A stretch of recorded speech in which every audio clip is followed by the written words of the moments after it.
আমি আপনাদেরকে আরেকটা পিঠা বানিয়ে দেখাবো। একটা বানিয়েছি, এখন আরেকটা বানাবো।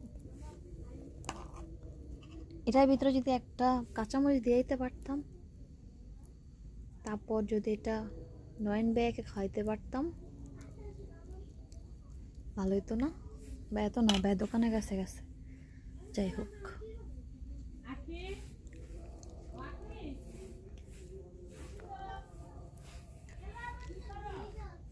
এই যে একটা কিন্তু আমি বানিয়েছি, আরে না ডিজাইন করতে।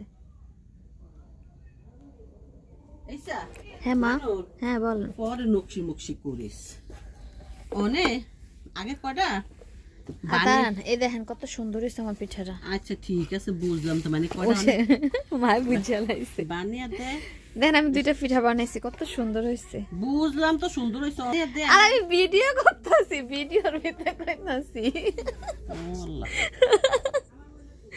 আচ্ছা